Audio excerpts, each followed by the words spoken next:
For decades, we've been told that borderless trade, free markets without limits, is the ultimate path to prosperity. A world where goods, money, and jobs move freely, and everyone wins, right? But what if that's a lie?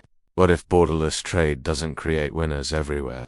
What if it creates winners and losers by design? Today we're exposing the economic system that silently decides which nations rise and which ones collapse. Because behind every trade deal, every import line, every factory relocation, there's a simple question hiding in plain sight: who really wins, and who pays the price?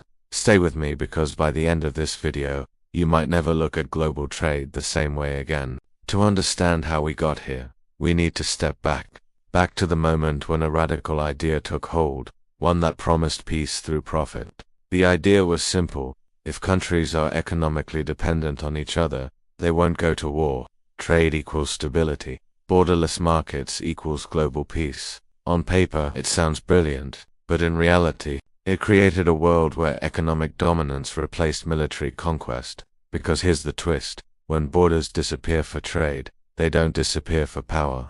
Factories can move, money can move, jobs can move, but ordinary people can't. And in that imbalance lies everything. The roots of borderless trade stretch back to the late 1940s, right after World War II. The world needed rebuilding. Economies were destroyed. Nations were in debt. So, the US, now the undisputed global superpower, stepped in to lead. Institutions like the World Bank, the International Monetary Fund, later the WTO, were created to standardize trade and finance across the world. Publicly, these institutions promoted cooperation. Privately, they established a rulebook that most nations had no power to negotiate. Trade barriers started falling, tariffs dropped, companies grew bigger and hungrier, and just like that, the age of borderless trade was born. But this system had a flaw, or maybe a feature.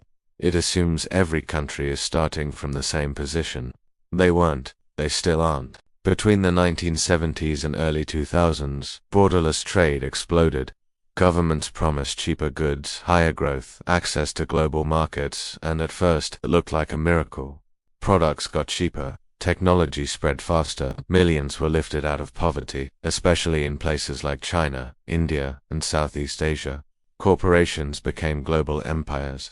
Nike didn't need to own factories.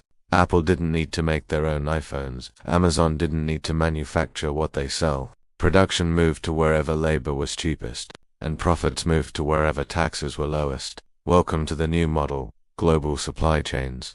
But what politicians didn't mention is that every economic miracle has a cost. Because while factories moved to new countries, they also moved away from old ones. Entire towns in America's Rust Belt, manufacturing hubs in the UK, industrial regions in France, steel towns in India and Pakistan, places that once thrived, now abandoned. It's not an accident. It's not a glitch. It's a consequence, one built into the system. A system where the location of profit matters more than the location of people. The moment the illusion broke was 2008. The global financial crisis exposed the dirty secret of borderless trade. When the system collapses, no one is responsible. There's no single government to blame, no central authority to hold accountable, just a chain of countries pointing fingers at each other, while ordinary people pay the price. Factories shut down, investment froze, millions lost jobs, homes, savings. Meanwhile, the biggest corporations, the ones with no borders, bounced back quickly. Why? Because while nations rely on tax revenue and stable labor markets, corporations rely on neither. They could just move their money, move their supply chains, move their headquarters. Borderless trade gave them the most powerful tool in economic history: choice. If a government increased taxes, move. If wages rose, move. If regulations tightened, move. But workers, they can't move. Their lives are tied to geography. And that creates a winners and losers equation that always lands the same way. The winners, corporations, they benefit from lower production costs and higher global markets. Nations with strategic advantages: China because of scale, labor, and industrial policy.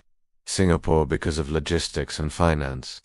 Germany because of engineering and export dominance. Elite investors and shareholders, their profits grow as companies grow, regardless of where production happens. The losers, workers in developed countries' jobs vanish, wages stagnate, unions weaken, small local businesses forced to compete with multinational giants with impossible advantages, developing countries without bargaining power, trapped in a cycle of cheap labor and resource extraction but never moving up the value chain. And here's the kicker. Even when developing nations finally start climbing up, the rules often change to push them back down. Tariffs reappear, sanctions emerge, currency manipulation accusations explode. Because borderless trade is not borderless power. Governments have tried to fix this. Trade agreements, tariff wars, subsidies, export incentives, protectionist policies, but none of these solve the core issue. The economy is global, but regulation is local. It's like trying to control a river by building a dam on only one side. No matter what rules a single country creates, money will always find an exit. The system can't be fixed on a national level, because it isn't broken on a national level. It's working exactly as designed for the designers. Today, the cracks are widening. Over 47% of global trade is controlled by just 10 corporations. The world's 26 richest people own as much wealth as the poorest 3.8 billion. Since 1990, 85% of manufacturing job losses in the US are linked to global relocation. And here's the scariest number. 70% of the world's supply chains pass through just 4 countries, which means one political conflict, one pandemic, one shipping route disruption is enough to trigger a global recession. Sound familiar? It should, because we watched it happen in 2020. Shelves emptied, medical supplies vanished, computer chips became gold. Borderless trade promised stability. Instead, it made us fragile. This isn't the first time the world tried borderless trade. It happened before. Late 1800s, the first wave of globalization, massive trade networks, open borders for capital, colonial supply chains. It ended with World War I, then again in the 1920s, rapid global finance expansion, foreign investment everywhere, speculative markets. It ended with the Great Depression. Each time, the same pattern. 1. Open markets. 2. Concentration of power. 3. Inequality grows. 4. National backlash. 5. Collapse. We are in phase number 4 right now. The backlash has begun. Tariff wars, anti-trade movements, reshoring campaigns. The question isn't if the system changes, it's how, and who will rewrite the rules this time. Takeaways. 3 core lessons. Takeaway number 1. Borderless trade creates wealth, but not necessarily prosperity. Because prosperity depends on distribution, not just creation. Takeaway number 2. Countries without bargaining power don't participate in borderless trade. They are used by it. Takeaway number 3. The future will belong to nations that understand one truth. Control of supply chains is more important than control of borders. We are standing at an economic crossroads. A world with no borders sounded like freedom, but what we built wasn't a free world. It was a world without responsibility, without accountability, without a safety net. If the next crisis hits, and it will, the question we must ask is not how do we save the system. The real question is, should we? Or is it time to build something better, something fairer, something more resilient, something that doesn't just ask, who wins, but finally asks, at what cost? If this video opened your eyes, hit like, because it helps more people question the narrative. Share this with someone who still believes every trade deal is a win-win, and subscribe, not for politics, not for hype, but for clarity, for the economic truth no one talks about. I'll see you in the next one.